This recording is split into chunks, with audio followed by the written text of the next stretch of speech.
Could you explain to us how the fees associated, what are the fees like associated with the fund? As the fund managing team is the operator of the business, they need to be compensated. So what are the fees involved and how are these fees structured with your fund?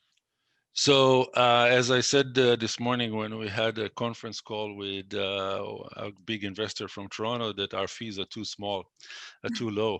And he had a smile on his face. So the way we work our fees is very simple. So from the money raised, the GP gets 2%. And then on financing on this position, we get 1% on each one of them. And that's all our fees. What we have is profit sharing. So we have preferred return to the investor of 7%. So it means you have to have all your money back when you're out of the fund. You have to have all your money back plus 7% per year that you are there. But that's not enough, because then you ask, where do I make money? I make money if I go over 7% return to the investors. So above 7, between 7 to 12, 70% goes to the investor, 30% goes to the GP, general partner. Above 12%, it's 50-50. So it's kind of a scale, and it's per year.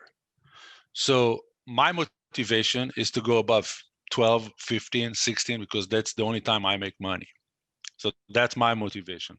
Yes, I'm investor in the fund, and I have me and my wife and my kids, we're all invested in the fund. I raised by myself about 17% of the first fund, or 18% of the first fund, from clients, acquaintance, and myself. So we're kind of, we get everything that the investor gets, but the profit sharing is, my motivation is to get to returns that are above 12%. So and that's for the fund itself, not per property. So the first property we sold in Fund 1, on that specific property, the return to the investors was 19.3% per year over 3.5 years that we were holding that, because our fund is based on income and growth. So it's kind of a value add. We buy it with enough income to pay the mortgage, pay the property management, and have enough money to pay quarterly distributions.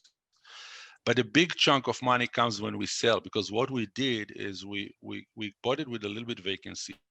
We increased the rents, we filled up the vacancy, we pay down the mortgage at the same time, the principal, through the tenant's income, through the income from the tenants. And then when we sold, that's where the big profit came to. And it was nice to get when the investors got that check. And it's interesting, we got the check January 23rd, 2020, so a month before COVID hit. Oh, wow. So we were lucky, and it was nice to get emails and letters from investors. Thank you. It was a nice surprise because they got a nice check. That's fantastic.